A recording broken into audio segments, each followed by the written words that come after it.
भाई के साथ हुआ है वो बहुत ज़्यादा गलत हुआ है। एक पुलिस वाले की वर्दी के ऊपर कोई हाथ लगाए तो पुलिस वाला छोड़ देगा? नहीं छोड़ेगा ना। तो इसलिए धर्म के ऊपर, ये चुटिया जो धर्म के ऊपर है, इसके पे कोई हाथ उठाएगा तो कितना दिल दुखेगा, छोड़े नहीं जाएगा। कि एक पुलिसकर्मी के द्वारा शिखा पकड़ी गई और शिखा पकड़कर उन्हें गाड़ी में बैठाने का प्रयास किया गया, जिसके बाद पुलिस द्वारा मात्र 12 घंटों में इस पर कार्रवाई करते हुए पानीपत पुलिस अधीक्षक द्वारा मात्र 12 घंटों में इस घटना पर संज्ञान लेकर उन जो एक हेड कांस्टेबल सुनील नाम बताया जा रहा है जिन्होंने इनकी शिखा पकड़ी थी, और साथ में एक EASI थे, एक SPO थे और एक ड्राइवर था। इनमें से हेड कांस्टेबल और EASI को सस्पेंड कर दिया गया है और SPO स्कंद नाम बताया जा रहा है, उन्हें बर्खास्त कर दिया गया है और फिलहाल जो ड्राइवर है उसे उनकी ड्यूटी से हटा दिया गया है। तो आइए जानते हैं कि इस पर गोरक्षकों का जो कर्णनाथ है और उनके साथी है उनका क्या कुछ कहना है। कर्ण भाई, आज खुश तो बहुत हो गए। जी, जय श्री राम, जय गौ माता। देखिए, खुशी की इतनी कोई बड़ी बात नहीं है। अभी संतुष्ट नहीं हैं आप इस कार्रवाई से? देखिए, अगर ये कार्रवाई लास्ट है तो मैं इससे बिल्कुल भी संतुष्ट नहीं हूँ, और अगर ये शुरुआत है तो मैं कुछ संतुष्ट हूँ इससे, क्योंकि जो मेन है वो तो अभी बाहर घूम रहे हैं, और जिन्होंने सनातन का इतना अपमान किया है, जिन्होंने पता नहीं शायद कितनी गौ माताओं को कटवा दिया होगा, पता नहीं कितने बेजुबानों की बलि दे दी गई होगी, और वो बाहर घूम रहे हैं। तो बाहर घूमना नहीं। आप किसकी बात कर रहे हैं? देखिए, जो गाड़ियाँ जाती हैं, देखिए हमने पकड़ी हैं, देखिए 2 से 1, ये समझ लो 2 या 2.5 घंटे के अंदर हमने 3 गाड़ियाँ पकड़ ली। तो आप ये सोचिए 24 घंटे में कितनी गाड़ियाँ जाती होंगी, 24 हफ्तों में कितनी गाड़ियाँ जाती होंगी, और 24 महीने में कितनी गाड़ियाँ जाती होंगी। कर्ण भाई, वो तो भैंस से भरी हुई गाड़ी थी। भाई साहब, भैंस का भी दिल होता है। किसी को एक बार मारना और तड़पा के मारना बहुत बड़ी बात होती है, और जिसके लिए हमारी सरकार ने हमारे संविधान में जो प्रावधान है कि पशु क्रूरता एक्ट एक हमने सुना है। देखो, मैं इतना जानकार नहीं हूँ कि आप एक लिमिट के अंदर ही किसी भी जीव को लेके जा सकते हो। और उसके बाद देखिए, मैं माननीय CMO जो डॉक्टर होते हैं बड़े, जो खाने की सामग्री की जांच वगैरह करते हैं, इन पे छापे मारते हैं, मैं उनके मामले में, उनके संज्ञान में भी ये मामला देना चाहता हूँ कि अभी पूरी दुनिया एक बहुत ही बड़ी महामारी से गुजरी है जिसका नाम कोरोना है, और ये बगैर डॉक्टरी के ऐसे कैसे किसी भी खुलेआम मीट की बिक्री होती है, कैसे पशुओं को भी बगैर डॉक्टरी के ट्रांसपोर्ट किया जाता है। कर्ण भाई, अभी हाल फिलहाल की बात करते हैं, जो ये मुद्दा आपका चल रहा है, ये इसी मुद्दे से ये है बातें। और भाई देखो, पत्रकार महोदय को सिर्फ इस बात का डर होगा कि अगर मैं मुद्दे से भटक गया तो इस वीडियो को पूरा नहीं देखेगा। इस वीडियो को पूरा देखें भी और शेयर भी करें, क्योंकि देखो, अगर आप वीडियो शेयर नहीं कर सकते और देख नहीं सकते तो भाई मैं फिर के कह सकूँ ना, मैं कुछ कर सकता। एक और गो भक्त बलि चढ़ जाएगा। तो राजनीति छोड़कर गौ माता की सेवा और गौ माता की आवाज़ को उठाना हमारा काम होना चाहिए। कर्ण भाई, कल बहुत सारे संगठन जो कि हिंदू धर्म से संबंधित है, गोरक्षक थे, गोसेवक थे, वो आपके लिए खड़े हुए। DSP साहब ज्ञापन लेने के लिए आए, आपसे बातचीत भी होगी। क्या कुछ आपको कहा गया था उस समय इस बात को लेकर कि क्या कार्रवाई इस पर होगी, क्या कार्रवाई आपके लिए की जाएगी? जी देखिए, हमारे भाई थे, सभी भाइयों ने बात करी है DSP साहब से, मैं नहीं था मौके पर, और जो हमारे भाई कर देंगे वो हमें मंजूर है। अब भी जो भाई कहेंगे उसी हिसाब से चलेंगे हम, संविधान के हिसाब से। आज DSP साहब ने, समाल का DSP साहब ने बुलाया था, पेट दर्द की वजह से मैं वहाँ जा नहीं पाया, क्योंकि मैं आज दो पत्रकार भाइयों ने मेरे को बुलाया था और मेरे पास जाया नहीं गया, मतलब उनके पास में चला गया, लेकिन मेरे पेट में दर्द हो गया, मैं वहाँ से संभाल का नहीं जा पाया, तो मैं घर ही आ गया। ये भाई मेरा बेरा लेने आ रहे हैं सभी। और जी, जो भी आप कर रहे हो ठीक कर रहे हो, जो भी माननीय हमारे अधिकारी जो कार्रवाई कर रहे हैं तो ठीक कर रहे हैं, लेकिन कार्रवाई आप ये ना सोचना कि आप यहीं रोक दोगे, या तो आपको अभी ये कहा भी नहीं गया है कि ये कार्रवाई यहीं रोक दी जाएगी, इस पे आगे भी कार्यवाही भी की जाएगी पूरी। तो मैं सैल्यूट करूंगा ऐसे देशभक्तों को, गौ भक्तों को, और धन्यवाद दूंगा उनके माँ बाप को जिन्होंने इतनी अच्छी औलादें पैदा की हैं कि जो बेजुबानों की आवाज़ सुनती हैं। करण भाई, आपका मामला वो मामला है जिसमें शायद कल ये जो पूरा वाकया हुआ था आपने ज्ञापन दिया, और आज सुबह तक इस मामले में डीएसपी साहब के भी बयान आ गए जो हेडक्वार्टर हैं, और ये मामला डीएसपी समालका को भी सौंप दिया गया है, और एसपी साहब के भी इस मामले में जो संज्ञान लेते ही ये कार्रवाई हुई है। आप मानते हैं कि यहाँ जो है आपका भी सम्मान रखा गया है, इस मामले में कार्रवाई हुई, चाहे वो पुलिस के अधिकारी थे, पुलिसकर्मी थे, उन पर भी अब कार्रवाई की जाएगी? ये मेरा कोई सम्मान नहीं है जी, ये सम्मान है मेरे भाइयों का जिन्होंने इसके बारे में आवाज़ उठाई है।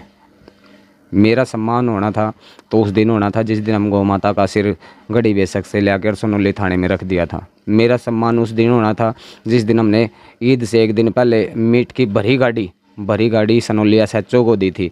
हमारा सम्मान उस दिन होना था जब 20 तारीख को हम गौ माताओं की अस्थियों से भरी गाड़ी पकड़कर सोनौली थाना को देते हैं, और उसके बाद 10 दिन तक मेरे सपने में मेरी गौ माताएँ आती हैं, और जब 10 दिन के बाद थोड़ी मेरी तरफ से प्रशासन को सख्ताई जताई जाती है, और उसके बाद रातों रात शनिवार और रविवार को तो कोर्ट भी नहीं खुलती, और कैसे गाड़ी छोड़ दी जाती है, और वो भी बिना बताए। अगर वो गाड़ियाँ जायज़ थी तो वो 10 दिन क्यों रुकी, और अगर नाजायज़ थी तो उन्होंने छोड़ा किस बेस पे गया?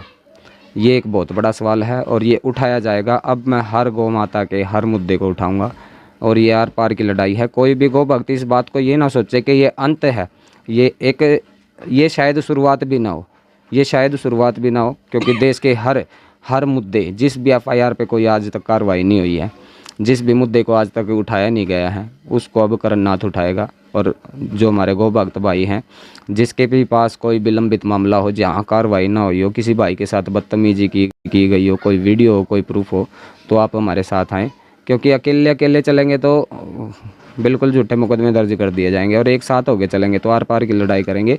और सभी को कहना चाहते हैं कि बटेंगे तो कटेंगे जी, और एक धर्म युद्ध की तैयारी हमने कर ली है।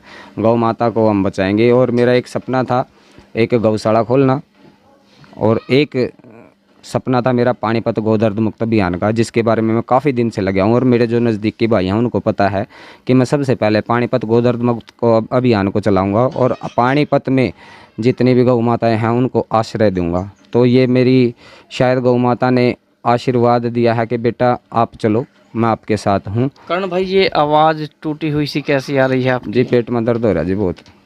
चलिए फिर तो ज़्यादा परेशान हम आपको नहीं करेंगे। देवा भाई आप पता लेने के लिए आए हुए हैं, तो क्या कुछ पता लिया आपने करण भाई का? और चलिए, ये तो हमें दिखाई दे रहा है कि इनकी आवाज़ बता रही है, आप बताइए। जय श्री राम, जय गौ माता की। सभी साथियों को, सभी भाई इस वीडियो को शेयर करेंगे।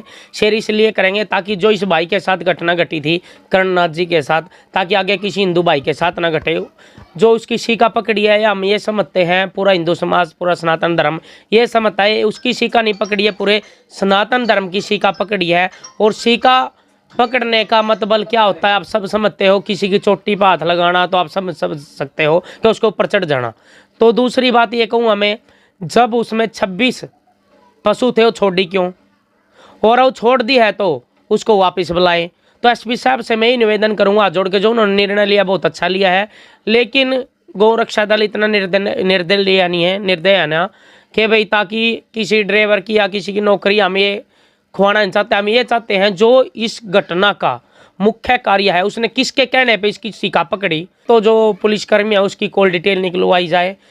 उसके जो ये व्यापारी हैं, जो तस्कर हैं, उनसे उसके कहीं ना कहीं संपर्क पाएंगे, उसकी कॉल डिटेल निकलवाए। तो एसपी साहब से मेरा निवेदन, और तय दिल से मैं सतीश वत्स जी का भी धन्यवाद करता हूं, जिन्होंने इतना बड़ा निर्णय लिया, बहुत ही जल्दी लिया।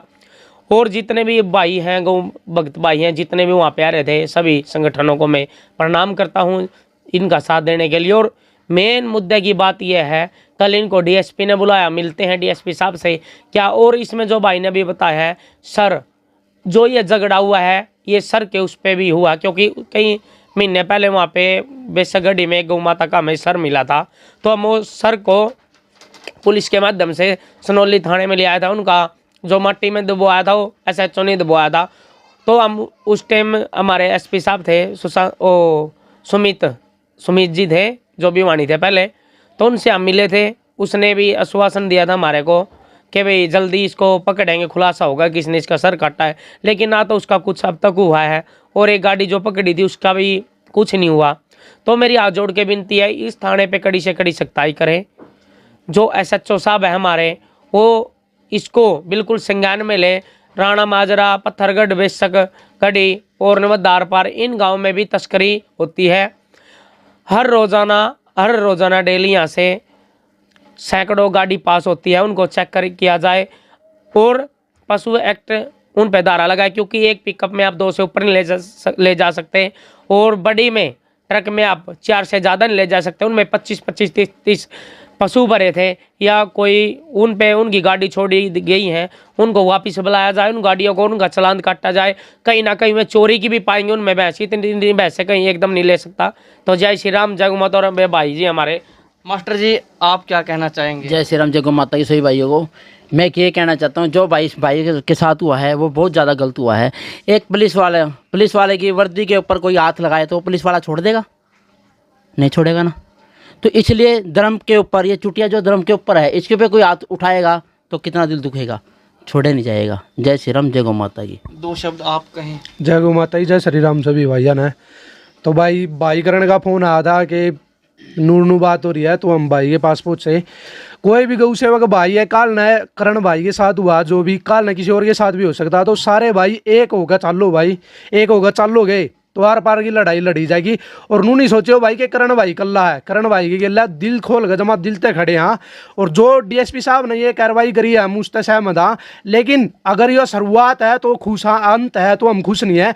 जो ये गाड़ी छोड़ी गई है उस पर कार्रवाई करी जाए कि वो मतलब ठीक है या गलत है। जो पुलिस कर्मचारी के विषय में एक वीडियो वायरल हुई थी, जो पुलिसकर्मी हाथापाई करता हुआ नजर आ रहा था, बालों से एक गौरक्षक को बालों से पकड़कर घसीटता नजर आ रहा था। उस विषय में कल SP साहब को एक शिकायत प्राप्त हुई थी और तुरंत उस पर संज्ञान लेते हुए SP साहब ने प्रारंभिक जांच करवाकर और जो इसमें ESC सुशील कुमार था उसको निलंबित कर दिया गया है। इसके अलावा नाके पर जो तैनात EASI शिव कुमार था उसको भी निलंबित कर दिया गया है। इसके अलावा इसमें 2 कर्मचारियों की और भूमिका थी, जो एक SPO है सकंद नाम का और एक कुलदीप नाम का जो ड्राइवर है वो HKRN के अंतर्गत है। तो जो पुलिस कर्मचारी थे उनको तुरंत प्रभाव से निलंबित कर दिया गया है, उनकी जांच अलग से अमल में लाई जाएगी। और दूसरे जो कर्मचारी एक SPO और HKRN का जो कर्मचारी था, उनकी जो SPO है उसको भी बर्खास्त कर दिया गया है तुरंत प्रभाव से, लेकिन जो HKRN का कर्मचारी है उसकी अलग प्रक्रिया है, उसको भी जल्दी ही सेवा मुक्त किया जाएगा। निर्धारित प्रक्रिया के अनुसार कार्रवाई करके उसको भी सेवा मुक्त इसमें किया जाएगा। जो पुलिस की गाड़ी सर वीडियो में दिखाई दे रही है कि वो अभी ड्यूटी पे थे या एरिया लगता था ना? नहीं, वो ड्यूटी पर थे, उनको डिप्यूट किया गया था उनकी सहायता के लिए, लेकिन उन्होंने अपने कर्तव्य को ठीक से नहीं निभाया। सर, जो करन्नाथ था जिसने कंप्लेंट दी गई थी, उसके द्वारा ये आरोप लगाए गए थे कि उससे है ना पैसे की लेन देन की बात हुई थी, जिसके चलते ये बहस बढ़ी है। देखिए, सभी आरोप जो कंप्लेंट में लगे हैं उनकी जांच अलग से अमल में लाई जा रही है। उसमें कोई नया तथ्य आता है सामने तो उस के अकॉर्डिंग भी कार्रवाई की जाएगी।